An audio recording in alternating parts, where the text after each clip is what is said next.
everyone, welcome back to Lifting the Lamp. I'm Frate Eleftheria, and in this video I'm going to be talking about some practices that maybe people don't associate so much with the Western esoteric tradition because they actually come from Buddhism. But they are an important part of the curriculum of the Argenteum Astrum, or AA. And so it's an interesting overlap here between the East and West, so to speak. As I've talked about before on this channel, the Argenteum Astrum got much of its curriculum from the Hermetic Order of the Golden Dawn, and the significant thing that was added in that didn't exist in the original Golden Dawn curriculum was practices from the East, as it was very reductively known back in 19th century England, namely mystical practices from the traditions of Hinduism and Buddhism. In particular, some of the more well-known yogas were incorporated into the AA curriculum, as well as some Buddhist practices. And I've spoken about most of the yoga practices that are also taught in the AA. Tonight I'm going to steer towards the Buddhist practices, namely the Mahasatipatthana practices, or mindfulness practices.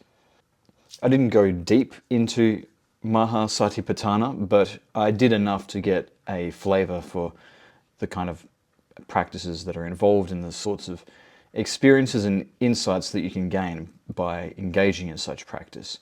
I want to start by contrasting mindfulness practice with yoga. So in yoga, we're still trying to force the consciousness and the body to do something that it wouldn't normally do through the exercise of will, through the adopting of postures, through the changing of the rhythm of the breath, as in pranayama.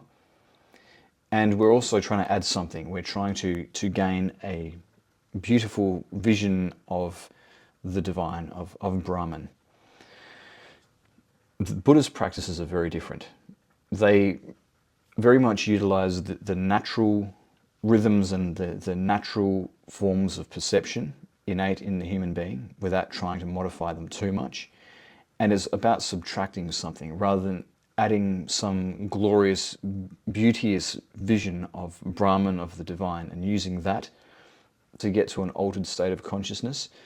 It's much more about stripping away the layers of who we are to get down to that real inner core of consciousness. And many of the mindfulness practices dwell on the fact that we live in an impermanent state that is slowly passing away. And so for that reason, in the curriculum of the AA, the mindfulness practices are attributed to the path of Nun, which is often associated with death. For example, the death trump is often attributed the letter Nun in the Hebrew alphabet.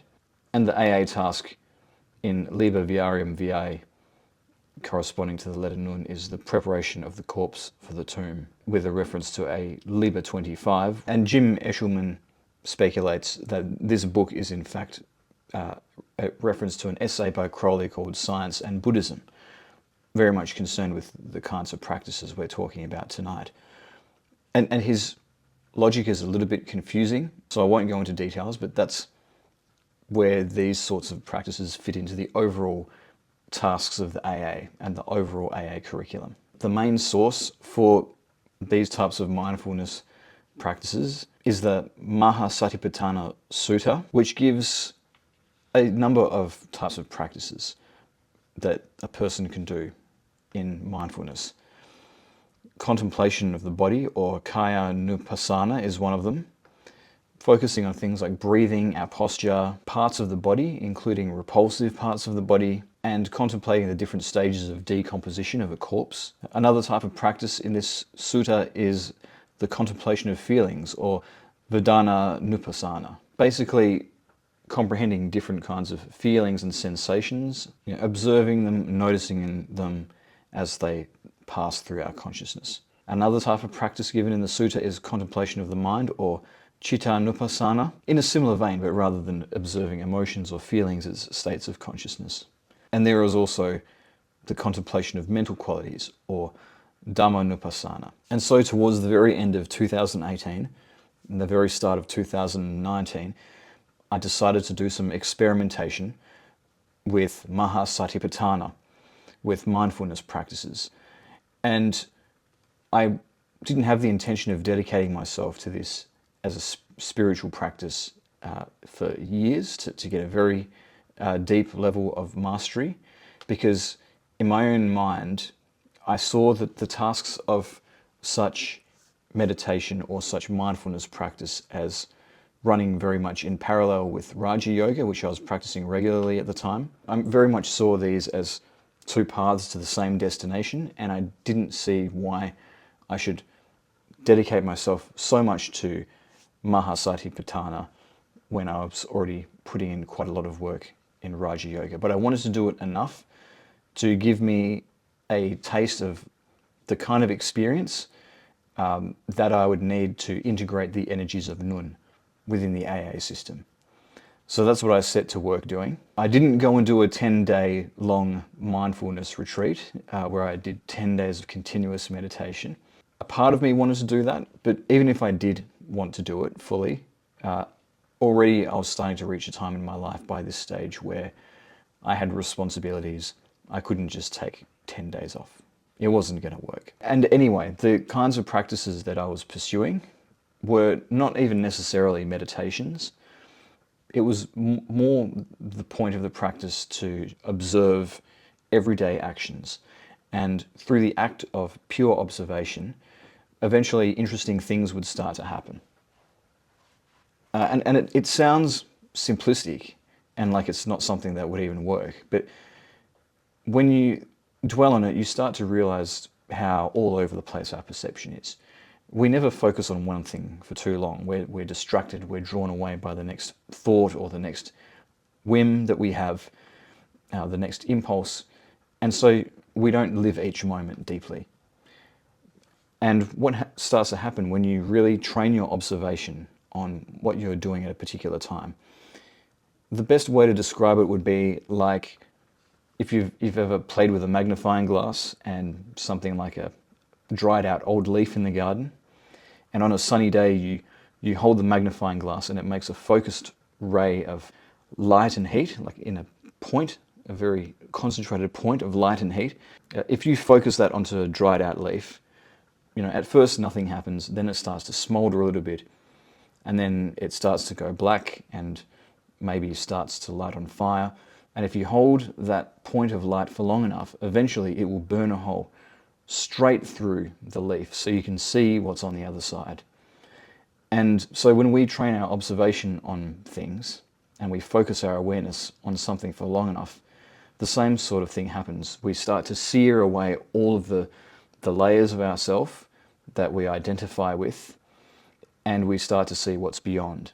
And it opens us up, and it not only encourages us to live from the consciousness above all else, but it just strips everything away and shows us the falsehood of many of the things that we took for granted. And so I want to highlight a few points in my magickal diaries from when I was in the AA and the results that I was able to get through some of the mindfulness practices that I did. So I'll share those with you now. And I'll read directly from my magickal diaries. So on the 24th of December 2018, at 11:03 a.m, I recorded, engaged in my first Satipatthana exercise. I am following the order of the various exercises in the Mahasatipatthana Sutta. I attempted the first exercise, observation of the breath. I conducted the attempt upstairs with Nag Champa incense burning as well as Tibetan music playing. I sat in the lotus pose. These are the conditions of the practice. As per the book's instructions, I became aware of short breaths, then long breaths, then in breaths, then out breaths. I then trained my awareness on the whole breath, and then eventually in the practice I relocated to an armchair with my arms on the armrests so that my diaphragm was fully open. This was a more comfortable position for me. I then managed to do the meditation for a further 16 minutes. I spent some time at the beginning just relaxing into the meditation again. I then watched the entire breath from start to finish in great detail, including visualizing or trying to feel the dispersion of oxygen through my veins following each breath. I then noticed that my breath was slowing. What's more, it was slowing of its own accord, so not because I was artificially forcing it to do so. I then moved to observing the calming of the breath. I noticed that, much like a wave yet to collapse into a particle, the behavior of my breath was affected by the very act of my observing it. When I trained my awareness on a retention, then that retention would be subtly affected, becoming more prolonged. I realized I would need to detach from the breath so much that my awareness had no effect on the breath at all. Deepening the meditation, I found I was successful in doing this. I then passed into a deep sense of relaxation as well as tranquility. I took a break after 16 minutes, then resumed the meditation again. I intended to continue for another 20 minutes, but this did not come to pass. At first, my mind put up a strong resistance against the continuation of the meditation. I then managed to get back into the same deep state of awareness as before. I again trained on the retentions, noticing that the outer retention was easier to let go of than the inner retention. There was a very fine difference between watching the breath in an attached versus a non-attached state. When I was attached, there was still a sense that this is my breath. When I was non-attached, I observed the breath with indifference. Awareness also became more general. Rather than being focused in on the object of observation, it was liberating to know the breath would continue on its own without any interference from the observer. I could just be, capital B. My mind could only find the stamina to continue for 9 more minutes. However, I do believe the exercise bore some successful results. I had meditated for 40 minutes in total. My experience of that particular practice was that just the act of observing the breath with non-attachment would change the breath, and then that in itself would lead to a more meditative state. And then on the 26th of December 2018, I engaged in a walking meditation, a different type of mindfulness practice this time. And at 2:30 p.m, I recorded the following result. Left the house and began the next Satipatthana meditation. This time I engaged in a walking meditation. Went for 30 minutes exactly. I took a walk around the block, through some parkland, and then along a bike path bordered with trees. At first I focused as clearly as I could, simply on the act of walking. When this became easy, I then narrowed my focus. I observed my left foot moving forward, then I observed my right foot doing the same, etc. I then observed myself as I sat on a park bench, rested one leg on the other, and placed my hands on my thighs. I observed my head as it swiveled around to take in the greenery of the surrounding trees.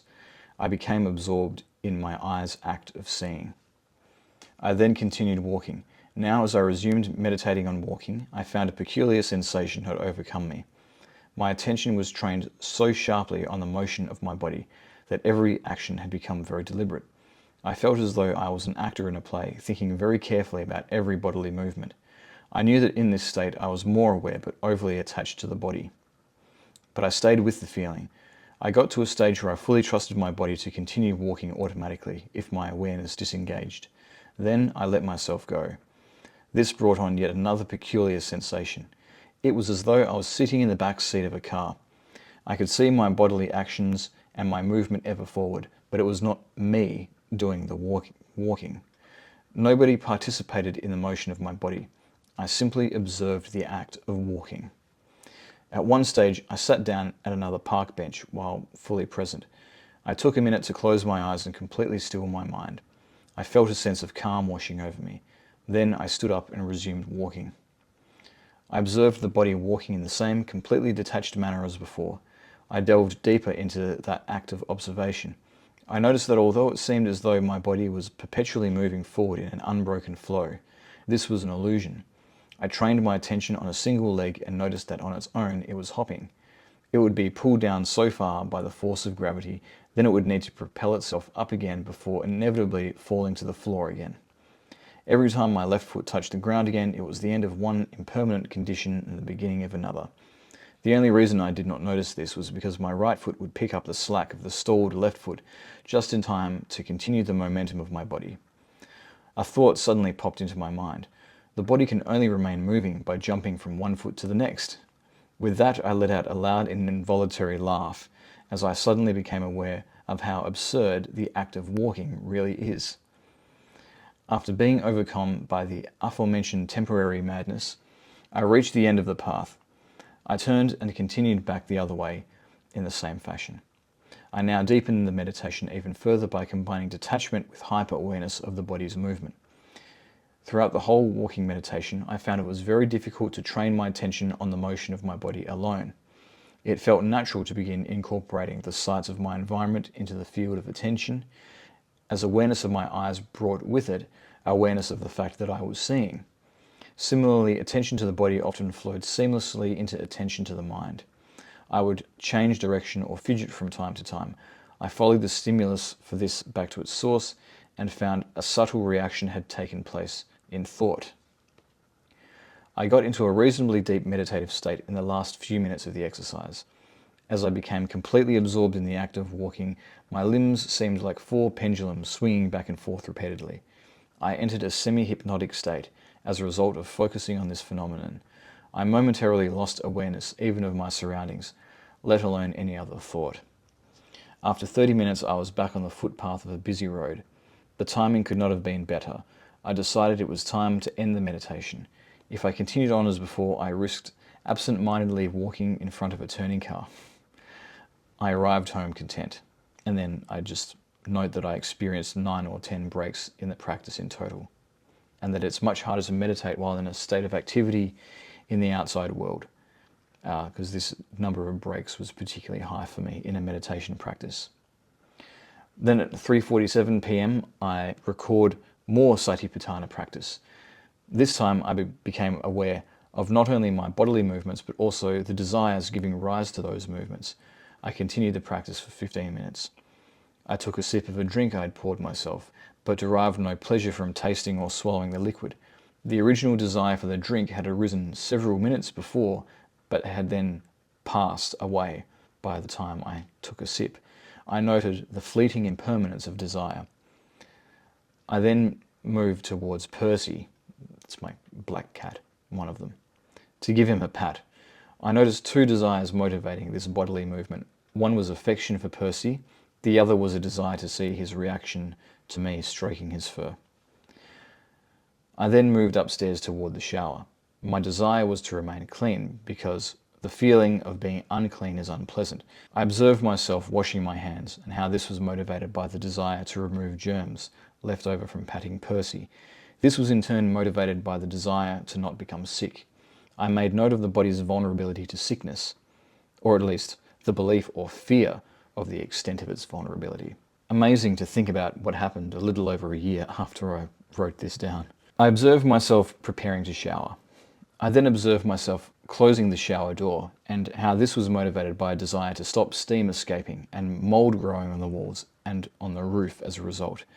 I noted the risk of decay in my environment. I observed how my hands adjusted the temperature of the water, how they felt the heat of the water, then involuntarily pulled away from extremes of temperature. I traced these movements back to the desire to be comfortable while showering, not too hot and not too cold.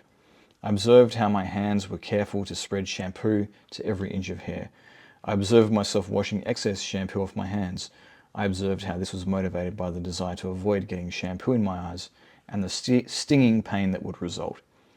I observed how automatic my movements were as I grasped for various washes and scrubs, how habitual the routine had become. I tried my best to shower in autopilot, but then I noticed my lingering displeasure at the temperature. I was beginning to detach from my body, but the process was not quite complete. I decided I would force my awareness to detach from the desires giving rise to bodily movement. To accomplish this, I grasped the hot water tap firmly and turned it all the way down so that the remainder of my shower would be cold water only. I then observed the sensation of cold water against my body. I also observed the sharp feeling of physical aversion registered deep in my nerves somewhere. Yet I was careful to not let this feeling develop into mental displeasure, nor the desire to change, to turn the hot water back on. I observed the physical sensation of having a cold body for a while. Once I was out of the shower, I observed myself applying moisturizer and combing my hair. I observed the desires to not have dry skin or messy hair. I recalled Percy, how he was a creature without ego and content to simply lick his fur from time to time. He did not moisturize nor comb his hair. I realized just how much my bathroom routine is motivated by ego. I observed myself applying deodorant and how this was motivated by the desire to seem pleasing to others. I observed myself walking down the stairs, as well as the desire to check the time. This was in turn motivated by my mind becoming bored with the practice. 2 more minutes left.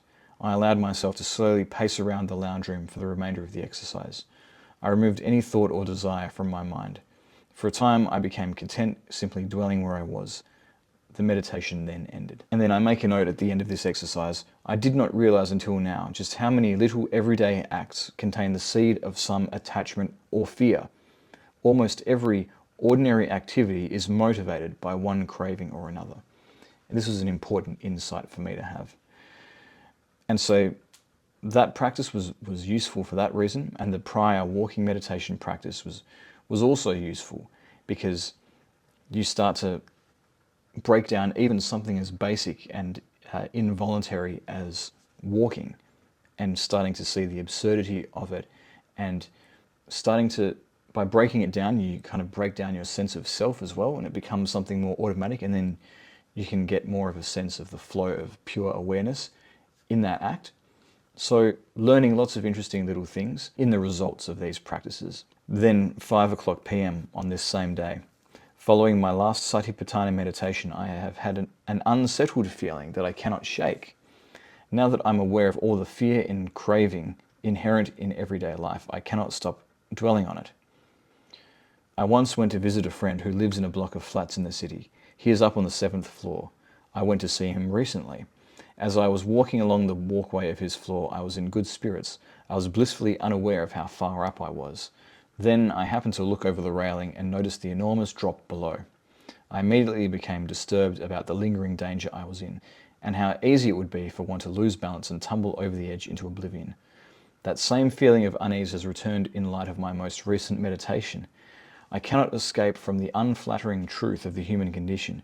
We are all suffering from a kind of paranoia. Then on the 27th of December 2018 at 6:26 p.m, my diary says this.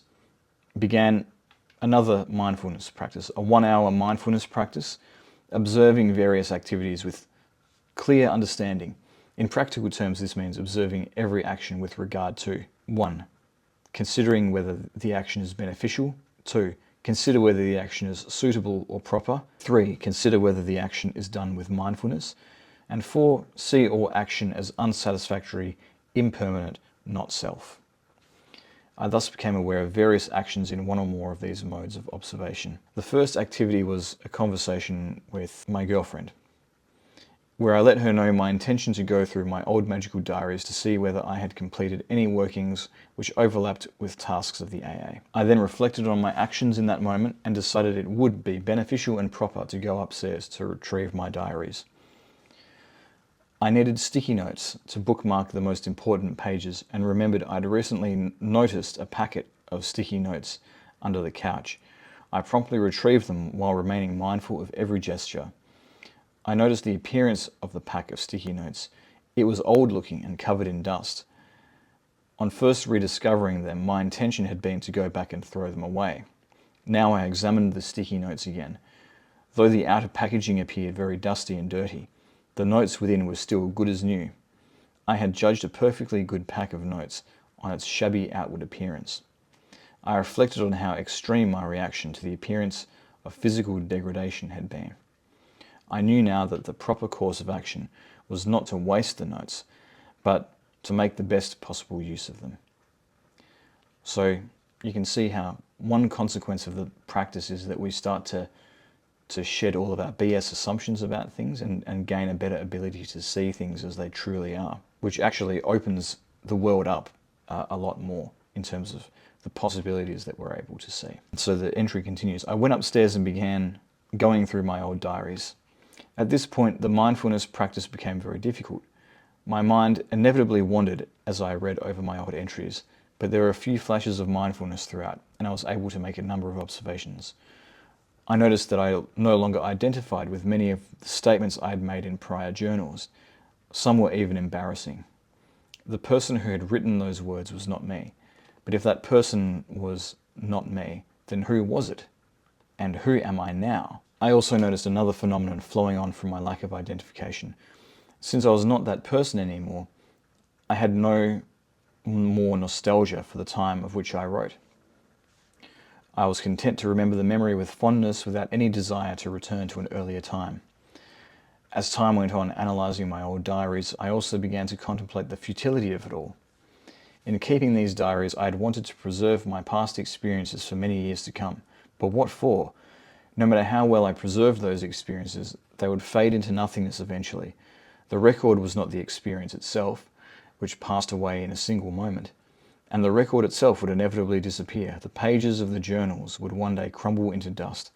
But even an electronic copy of the memories could not preserve them. Only I had truly experienced those memories. Nobody else could truly recall the authentic experiences I had had. Not even from reading my journals. When I inevitably died, the only true record of the experience would go with me. Furthermore, there would one day be no more people at all to read my diaries. Thus, the whole exercise was utterly pointless. Having come to this realization, I lost all desire to continue going over my old diaries. Yet, despite my knowledge of the complete futility of the course of action, I did continue to review them for many more minutes. Was I able to continue on without attachment, to simply do? Or was there some deep-set desire or fascination with the diaries I had not yet counted? I had mixed feelings about this mindfulness exercise. I do not think I was really practicing for much of it, and I suspect I was not doing the practice right. How can Satipatthana be as simple as going about my business with an extra layer of contemplation? Well, maybe it is that simple. And then there's one more Satipatthana practice that I did on the 29th of December 2018 at 10:07 a.m, which I will share with you now. Satipatthana meditation, contemplation of the impurities, lasted 20 minutes. I began with a body scan of my body. I then delved into the contemplation of different parts of the body to arrive at a number of insights. We are gross. It is absurd that we take our physical appearance so seriously, since we cannot escape the fact that our physical form is essentially a rotting piece of meat. There might be some point in decorating ourselves, but only as a trifling matter or a bit of fun, rather like decorating a skull for a Day of the Dead ceremony. Our impurities are only disgusting to us, yet even the unpleasant functions of our body play an important role. We must accept ourselves, including our impurities, yet every function of our body plays an important role. We must accept ourselves, including our impurities, but we must accept our impurities for what they are. It is no use pretending that something with unpleasant qualities is in fact all beautiful. And then simply observing my entire body, later in the practice, brought on a profound sense of peace. But it was interesting to do a meditation on the body that brought about such feelings of aversion to the body before bringing on a sense of indifference to the body resulting from that aversion, and then finally being comfortable with the body even though there was a part of us that felt aversion towards it. So a very interesting thought process that broke a lot of things down about our sense, or my sense of being a physical being. So that is some of the results that I got from doing experiments with Satipatthana practice. And it's just a different type of meditation, which trains the awareness in a slightly different way and can give us further insights into ourselves, into the nature of reality, and strengthen our identification with pure consciousness ultimately. I'll admit, not my favorite practice. I found it could be a bit grotesque at times. It could be a bit bland compared to some other practices, but it's got its place in the overall suite of things that I've tried over the years and what it's added to my spiritual path. And I wanted to share that with you tonight. And it always is satisfying for me to share excerpts from my magickal diaries with you. And you know, it's another aspect of the work of the AA that I can tick off now and say that I've done a video covering that and make the body of work on this channel more comprehensive. So I hope you learned something tonight. I hope that you enjoyed the video. If you did, please leave a like, subscribe to my channel to support my work, hit the notification bell so you actually get notified of my new videos. Leave comments down below because that also helps the algorithm to push it out. And if you want to help me further, you can also hit join or thanks down below. Give me super thanks or become a member to support me even more. And I also have a mailing list. I encourage you to join that. Link in the description below to that. Still selling my book. I'll leave a link in the description below to that. And I'll also leave a link to where you can sign up to EnochiaCon 2026, where I'm going to be speaking later this year in November. It's going to be a great conference. I encourage you to come along. Check the link in the description below for that as well. But thank you again for listening, and I'll see you next time.